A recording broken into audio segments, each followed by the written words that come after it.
नमस्कार, future express में आप सभी का स्वागत है। मैं हूं वीरेंद्र कुमार और इस एक्सपायरी डे गुरुवार मिड सेशन में आपकी अप्रोच क्या हो, सेकेंड हाफ कैसा हो सकता है, ऑप्शंस के सेट्स क्या कह रहे हैं और एक्सपायरी किस रेंज में पॉसिबल है, इसी सब चीज़ों पर करेंगे बातचीत अगले आधे घंटे में फ्यूचर एक्सप्रेस में। आज हमारे साथ प्रशांत सावंत मौजूद होंगे, उनसे करेंगे बातचीत इंडिसेस पे, स्टॉक फ्यूचर्स पे और ऑप्शन ट्रेड्स पे उनका व्यू। कुछ स्टॉक्स को मैं डिटरमाइन करूंगा कि कहाँ पे बहुत स्ट्रॉन्ग बिल्डअप है आज के सेशन में, स्टॉक्स कौन से एडवांटेज की स्थिति में है, खबरों के चलते सब करेंगे बातचीत अगले आधे घंटे में।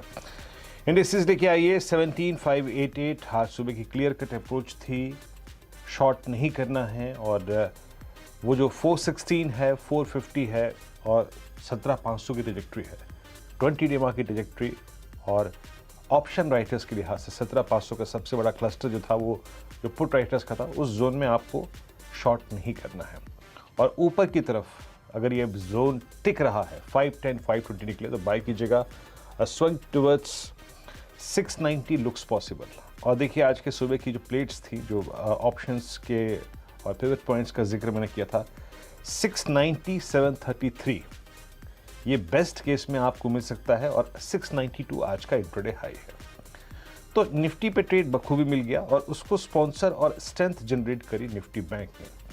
आज निफ्टी बैंक के लिए जो हम हायर क्लस्टर्स मान के आए थे कि जो हमें मिल जाएंगे, वो है करीब करीब, याद रखिएगा जरा निफ्टी बैंक की प्लेट लेके आइएगा।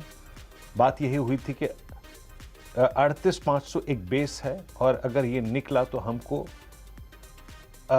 ऊपर का ट्रेड मिलेगा।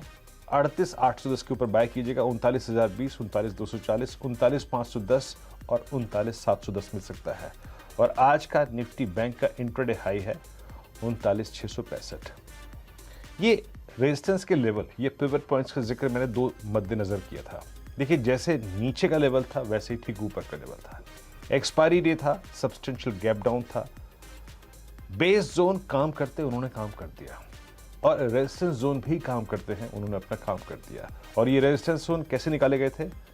कॉल राइटर्स का जोन। ये रेजिस्टेंस कैसे निकाले गए थे? हाल फिलहाल के अगर आप देखिए कुछ मल्टीपल हाइज जहां पे फ्लोट कर रहे थे वही थे। मोटे तौर पे इंडिसेस के लिए एक बड़ा ट्रेड जो जोन था, चाहे वो नीचे का ऊपर का, पूरा हो गया। अब डेटा क्या कहता है, देखिए किस तरीके से कॉल राइटर्स हावी हो रहे हैं 17,700 की स्ट्राइक पे, यानी आज के हाईएस्ट क्लस्टर पे, बहुत कंफर्टेबली 17,800 के क्लस्टर पे और 17,900 पे तो 90 लाख का आउटस्टैंडिंग वही है ही। नीचे 17,600 की पुट में अभी कुछ देर पहले जब डिप लगा था तो हम इसी जोन में आए थे, करीब 22 लाख, और 17,500 की पुट में करीब 50 लाख, आउटस्टैंडिंग वही 1.2 CR का। देखिए अभी भी ये बाजार जो है ना, अब सेकंड हाफ के लिए, स्पेशली जब मैं सेकंड हाफ शब्द का इस्तेमाल कर रहा हूं तो याद रखिएगा 12 to 130 to 2 लग तो रहा है कि इस चैनल को मेंटेन करेगा। नीचे 15,550 और ऊपर 15,690 निफ्टी के लिए ये लग रहा है। और जहां तक निफ्टी बैंक का सवाल है, निफ्टी बैंक का सवाल है, फिर याद रखिएगा मैं क्या कह रहा हूं, 12 से लेकर 1.5 से 2 तक के लिए ट्रैजेक्टरी ही लग रही है। 17,550 690 निफ्टी बैंक, 39,800 पे कॉल राइटर है, 39,900 पे कॉल राइटर है, 26 लाख पे 48 लाख का आउटस्टैंडिंग वही है। बट एक और चीज याद रखिएगा, 39,500 का पुट राइटर, 39,400 का पुट राइटर और 39,300 का put writer much much much aggressive है कॉल राइटर्स के बनस्पत। तो इस पे भी इंडेक्स में समझिएगा कि निफ्टी बैंक में चैनल जो लग रही है इस वक्त, जो कि शायद 12 से लेकर 1:30 बजे तक परसिस्ट करे, ठहरे, वो है नीचे 39,200 और ऊपर की तरफ 39,600। एक्सपायरी रिलेटेड स्विंग जिसे कहते हैं ना, मैंने एक vertical rise towards the end of the session, वो कब आ सकता है? अगर बैंक निफ्टी एक बार फिर से 39,500 600 के क्लस्टर को बाइसेक्ट करके ट्रेड करने लगे तो याद रखिएगा उसे कहेंगे आप एक्सपायरी रिलेटेड स्विंग, और उसमें आपको 250-300 पॉइंट और मिल सकते हैं। इसी पे एक सेकंड थॉट लेते हैं और हमारे साथ प्रशांत मौजूद भी हैं इस वक्त। प्रशांत, गुड आफ्टरनून कार्यक्रम में स्वागत है। प्रशांत, आपकी अप्रोच इंडस्ट्रीज पे सेकंड हाफ के लिए क्या रहेगी, कैसे चेस कर रहे हैं? जी वीरेंद्र जी, गुड आफ्टरनून और सभी दर्शकों को नमस्कार। तो बैंक निफ्टी ने निफ्टी को आउट परफॉर्म किया है आज, अगर हम सुबह की सत्र को देखें, और मुझे क्लियरली दिखा है कि हम एक गैप की तरफ जाके वहां से फिर से हम रिट्रेस हुए। मैं ये नहीं कहूंगा कि बिकवाली है, बट डेफिनेटली रिट्रेस हुए इसके सामने मैं जब निफ्टी को देख रहा हूँ, तो जैसे आपने कहा बिल्कुल उसी तरह से फ्यूचर्स लेवल पे बात कर रहा हूँ सितंबर के 17,800 के कॉल राइटर्स और 17,700 ये बहुत एक्टिव है, बहुत स्ट्रांग है।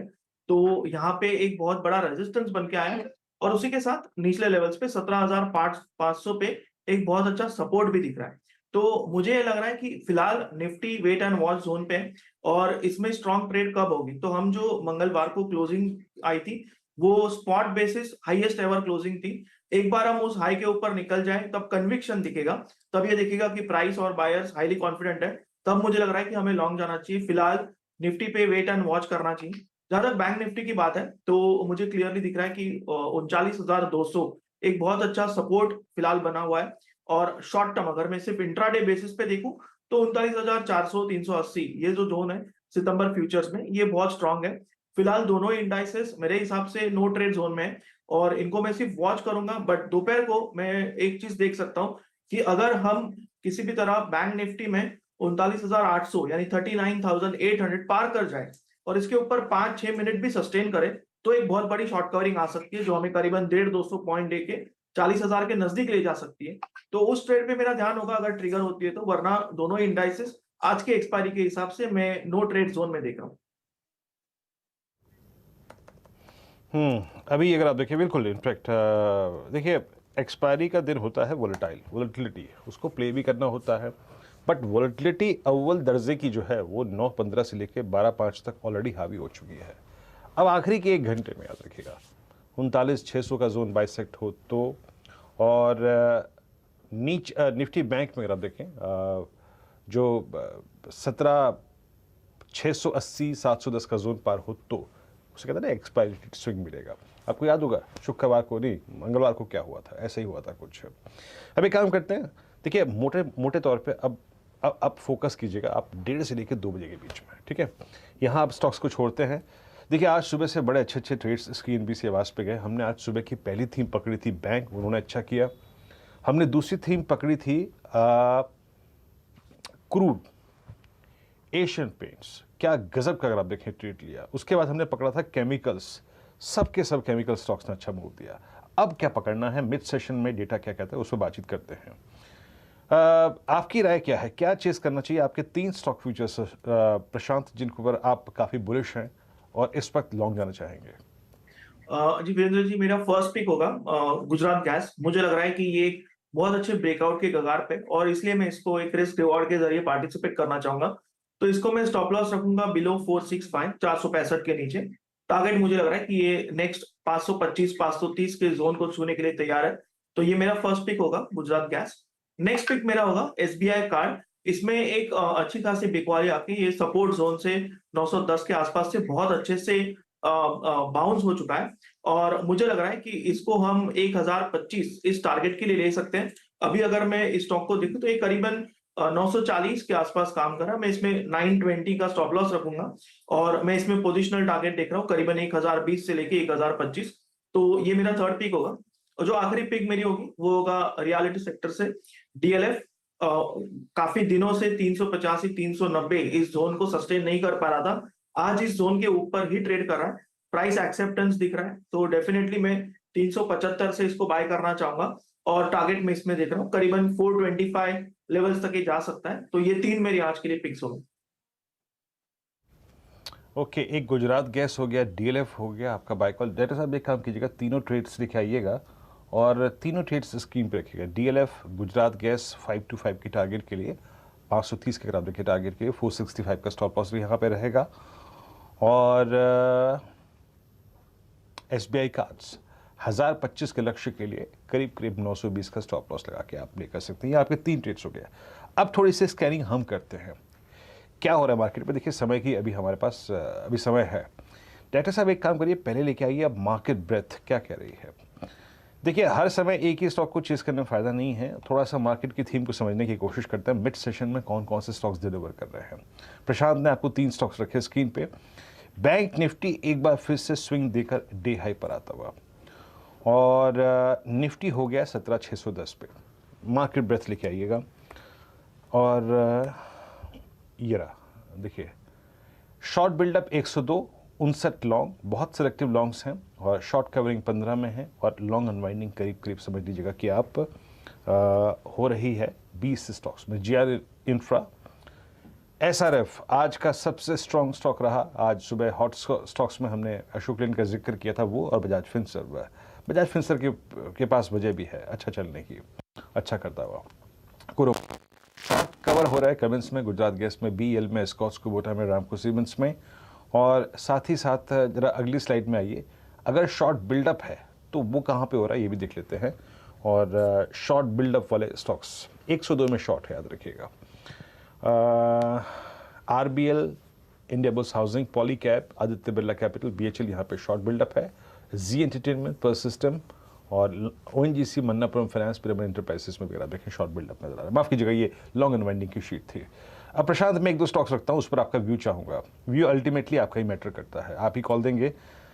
मेरी स्क्रीन पर मैं फिर एक बार क्रूड के एडवांटेज को लेते हुए अगर बात करूँ तो इस वक्त आप देखिए जरा इंडिगो की प्लेसमेंट 2028 अपने 18 अगस्त के बाद के प्रशांत सारे हाइज को बाइसेक्ट करके ये ट्रेड करता हुआ। सुबह हमने बात की थी एशियन पेंट्स, वहां पे कितना खूब स्विंग मिला। इंडिगो पे आपकी राय क्या है इस वक्त? ओआई एडिशंस अच्छे खासे हैं, रेंज ब्रेकआउट, हालांकि रेंज ब्रेकआउट के बाद जो डिलीवर करना था अब तक वो इसने नहीं किया है। प्रशांत, पहले आपका इस पे टेक, और कोई कॉल हो तो बताइएगा। वीरेंद्र जी, एक बेसिक चीज मैं इसमें देख रहा हूँ, बहुत सिंप्लीफाई करके बताऊंगा। तो परसों हमने 20 दिनों के एवरेज के ऊपर क्लोज किया और वो वॉल्यूम के साथ क्लोज किया, तो ये एक अच्छी साइन है। दूसरी बात, इसमें मुझे जो 17 और 18 अगस्त के बीच एक गैप जोन है 2050 से लेके 2020, हम इस गैप के बीच स्ट्रगल कर रहे हैं। तो फिर भी मुझे लग रहा है कि बिकॉज ऑफ फ्राइडे परसों का वॉल्यूम, मंगलवार का, हम इसमें एक बाय कॉल ले सकते हैं। और मैं छोटे रिस्क से पार्टिसिपेट करना चाहूंगा। अभी ये स्पॉट प्राइस 2030-2029 चल रहा है, तो मैं इसको स्टॉप लॉस रखूंगा करीबन 2010 के जस्ट नीचे, यानी 2008-2009 के आसपास। और मैं इसमें टारगेट रखूंगा करीबन 2085 से लेके 2090। तो एक छोटे रिस्क पे एक अच्छे रिवॉर्ड के लिए मैं इसमें एंटर डेफिनेटली करना चाहूंगा। ओके, 2085 2090 के लक्ष्य के लिए आप इंडिगो पे एक बाय का व्यू रखते हैं। एक रेंज ब्रेकआउट है, इसलिए मैं मेंशन कर रहा था। दूसरा स्टॉक का प्रशांत यहाँ पर कैनफिन होम्स, ये भी एक स्मार्ट मूवर है और इनफैक्ट जून में और जुलाई में और अगस्त में इसने जितना वाइल्ड स्विंग दिया, शायद ये सबसे वाइल्ड स्टॉक की कैटेगरी में रहा। ये अक्टूबर 2021 से लेके अब तक की पूरी चैनल यहाँ पे बाइसेक्ट होती हुई। आपका टेक इस पर क्या है? इसके ऊपर मुझे एक बहुत क्लियर ट्रेड दिखाई दे रहा है कि कभी करीबन एक 635 के आसपास चल रहा है। दो तरीकों से आप ट्रेड कर सकते हो। एक जो पोजिशनल बायर्स है, ये बिल्कुल थोड़ा सा डीप स्टॉप लॉस, यानी 614 पे स्टॉप लॉस रख के होल्ड करो। ये शायद 690-700 भी देख सकता है। और जो शॉर्ट टर्म ट्रेडिंग करना चाहते हैं, यानी बिल्कुल एक 2-3 दिनों के हिसाब से, एक हफ्ते के हिसाब से, वो थोड़ा सा वेट करके 640 यानी 640 के ऊपर बाय कर लो और 625 का स्टॉप लॉस रखो। टारगेट्स दोनों के लिए वही होंगे, 690 का फर्स्ट टारगेट, और उसके ऊपर अगर ये सस्टेन कर जाए तो मुझे हैरानी नहीं होगी अगर ये स्टॉक हमें अगले 1 से 1.5 महीने में 720-730 तक के लेवल भी दिखाए। स्ट्रेंथ है, वॉल्यूम है, ब्रेकआउट भी अच्छा लग रहा है, बिल्कुल पार्टिसिपेट करना चाहिए। ओके, 3 स्टॉक्स की बात हुई हमने और आप जरा तीनों के टिक बिट टिक चार्ट लेके आइए, 2 की माफ कीजिएगा। कैनफिन होम्स 637 डे हाई पे प्रशांत, नाइस व्यू, इनफैक्ट 638 हो गया। इंडिगो की बात हुई थी करीब करीब 2025 पे और करीब करीब 2032 पे ट्रेड कर रहा है। आप स्विंग देखिए कैसे कैसे मिल रहे हैं आपको। और मैं एक स्टॉक और जिसका जिक्र करना चाहूँगा, इनफैक्ट समय थोड़ा मेरे पे कम है बट स्टिल करना पड़ेगा। एक बार आप बीएल लेके आइए। आई थिंक कुछ रेस्ट के बाद आज फाइनली ये स्टॉक निकला है और अच्छा करता हुआ। प्रशांत, 314 बीएल पे आपका टेक? तो वेदर जी, इसमें हमें एक क्विक शॉर्ट टर्म ट्रेड करनी होगी। वो इसलिए क्योंकि ये बहुत ओवरस्ट्रेच बहुत ज्यादा चल चुका है। टिपिकली अगर आप कोई बेसिक टेक्निकल यूज करें तो वो ओवरसोल्ड कहेगा, बट मैं वो यूज नहीं करता हूँ। अब ये 314 चल रहा है, मेरी ये क्लियर राय होगी कि आप इसको 305 के स्टॉप लॉस से बाय करो। स्ट्रॉन्ग स्टॉक है, स्ट्रेंथ में पार्टिसिपेट कीजिए। 305 का स्टॉप लॉस रख के 335 के टारगेट के लिए इसको बाय कर सकते हैं। अच्छा करता हुआ बीएल डे हाई की ट्रैजेक्टरी में, और yes it's an all time high trajectory for BL. 3 stocks पे हमने अगर आप देखें अभी बात करिए, याद रखिएगा क्लोजिंग में आके मैं फिर इनको देखूंगा क्योंकि ओआई एडिशंस, प्राइस बिहेवियर तीनों का ही बहुत अच्छा है। अब एक ब्रेक लेते हैं और ब्रेक पे जाने के बाद लेके आएंगे सस्ता ऑप्शन। याद रखिएगा पिछले गुरुवार को ही यहाँ पर जब हम चर्चा कर रहे थे तो प्रशांत ने टाइटन की कॉल दी थी 2540 की, जिसका स्विंग बहुत अच्छा मिला, बहुत अच्छा अगर आप देखिए मूव आया। आज का ट्रेड क्या है सस्ता ऑप्शन, छोटे से ब्रेक के बाद जब आते हैं तो बात करते हैं उस पर।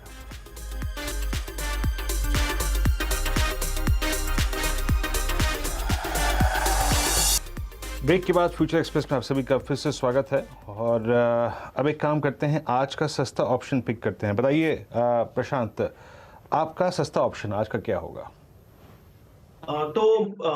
वीरेंद्र जी, मुझे मारुति की जो सितंबर की 9300 की कॉल है, वो भी करीबन 230 235 के जोन में काम कर रही है। मैं थोड़ी सी इसमें डिप की राह देखूंगा और मैं इसको 210 215 के बीच बाय करना चाहूंगा।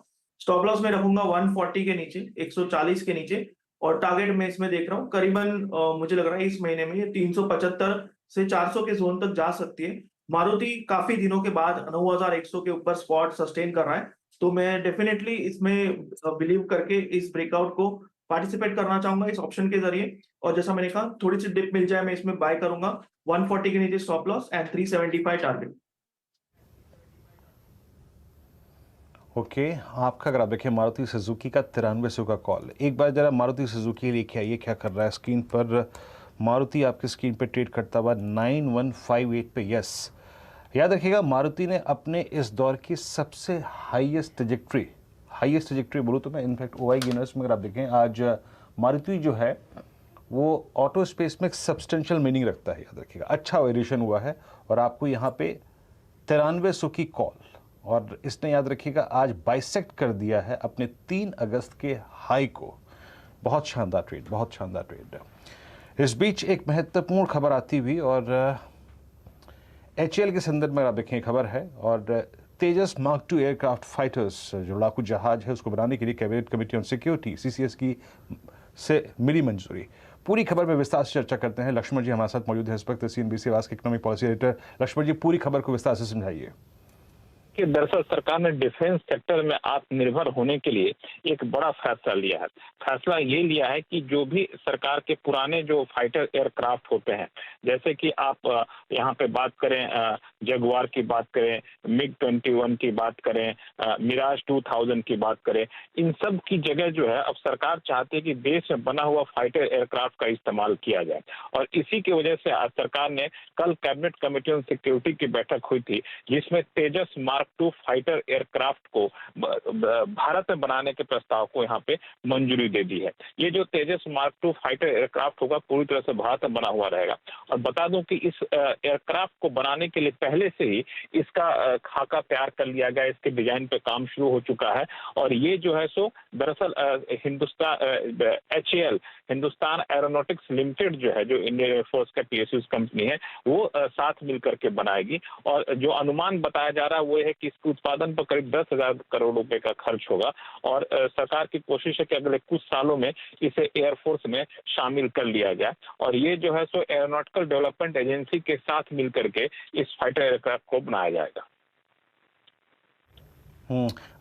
ये लक्ष्मण जी, क्योंकि ये जो 3 जहाज जो इसके साथ साथ अगर आप देखें तेजस मार्क 2 एयरक्राफ्ट को जब लाया जाएगा, मिराज को बाहर किया जाएगा चरणबद्ध तरीके से, जगुआर को, मिग 29 को, तो ये पूरी की पूरी ड्यूरेशन क्या होगी, इस बारे में कुछ बताएंगे कि एग्जैक्टली फेज आउट जो ड्यूरेशन होगी वो क्या होगी और कितने समय में अगर आप देखें ये फेज आउट को पूरा कर लिया जाएगा? लक्ष्मण जी देखिए, इसका बेसिकली सरकार ने टाइमलाइन जो फिक्स किया था वो पहले ही टाइमलाइन फिक्स किया था और उस टाइमलाइन के हिसाब से सारा काम यहाँ पर हो रहा है। जैसे जो टाइमलाइन रखा गया था कि पहले इसका हम डिजाइन डेवलप करेंगे, तो डिजाइन डेवलप करने का काम HAL ने पहले ही कर रखा है। अब जैसे यहाँ पे बजट मंजूर हुआ है, अगले 2-3 साल में मुझे लगता है कि इसका प्रोडक्शन शुरू हो जाएगा। और कुछ सालों में सरकार मान के चल रही है कि बहुत मतलब एग्जैक्ट डेट लाइन तो नहीं दे रही है, लेकिन कुछ सालों में ये बनकर तैयार हो जाएगा और इंडियन एयरफोर्स में शामिल हो जाएगा। और ये डिफेंस सेक्टर में आत्मनिर्भर भारत की तरफ सरकार की कोशिश है। जी हाँ, बहुत महत्वपूर्ण खबर, याद रखिएगा HAL के संदर्भ में भी। और आप भारतीय अगर आप देखें वायुसेना के बेड़े में फ्रांस निर्मित मिराज, जैगवार और मिग 29 का अगर आप देखें बड़ी मात्रा है, और इनको अगर आप देखें तेजस मार्क 2 से रिप्लेस किया जाएगा चरणबद्ध तरीके से। बहुत महत्वपूर्ण खबर ये HAL के लिए। और देखिए HAL खबर के साथ साथ रिएक्ट करके वे 2314 डे हाई की ट्रैजेक्टरी मार्केट ट्रेड करता हुआ। लक्ष्मण जी की खबर के बाद ये प्रशांत आपका एक व्यू चाहिए। मान लीजिए इस खबर के बाद अगर ये क्लस्टर निकल जाए 2346 का 2346 अगर वॉलेट हो जाए, ये स्टॉक अमूमन एक बड़ा स्विंग देने में सक्षम है, एक बड़ा स्विंग देता है। तो कौन सी ट्रैजेक्टरी हो सकती है इस स्टॉक के लिए और एक टिपिकल फ्लैग है जिसको इस वक्त ये खबर पुश करती हुई? जी वीरेंद्र जी, सबसे पहले आपने बिल्कुल सही रीड किया। जो मैं देख रहा था वही आपने कहा, और मुझे लग रहा है कि 2350 जस्ट 4 पॉइंट ऊपर आपके कहूंगा स्पॉट में 2350 एक बार निकल जाए तो मुझे हैरानी नहीं होगी अगर ये स्टॉक सीधा हमें 2700 या 2650 तक के जोन भी दिखा, क्योंकि ये स्टॉक जैसे कि हम सभी जानते हैं बहुत तेज चलता है। 1700 की बेस बना के ये 2300 तक बहुत जल्द करीबन 1 से 1.5 महीने में आया था। अब फिर से थोड़ा कंसोलिडेट हो रहा था और मुझे लग रहा है अगर ये 2350 के जोन को क्रॉस कर जाए तो ये तुरंत पहले 2500 और 2650 ये दोनों ही टारगेट्स बहुत जल्द अचीव कर सकता है। तो 2350 मेक और ब्रेक जोन होगा, इस पे हमें ध्यान रखना होगा। चलिए, एचएल सीएनबीसी आवास की खबर के बाद, लक्ष्मण जी की खबर के बाद डे हाई पर 2323, और याद रखिएगा not exactly on closing basis लेकिन हाँ इंट्राडे बेसिस पर ये एचएल के करियर का नया हाई है। अच्छी खबर, अच्छा रिएक्शन। प्रशांत, बहुत बहुत शुक्रिया आप इस कार्यक्रम में शामिल हुए। फिलहाल इस कार्यक्रम में इतना ही। अगली मुलाकात होगी आपसे आज 2 बजे कमाई का अड्डा में हर्षता के साथ। तब तक के लिए नमस्कार।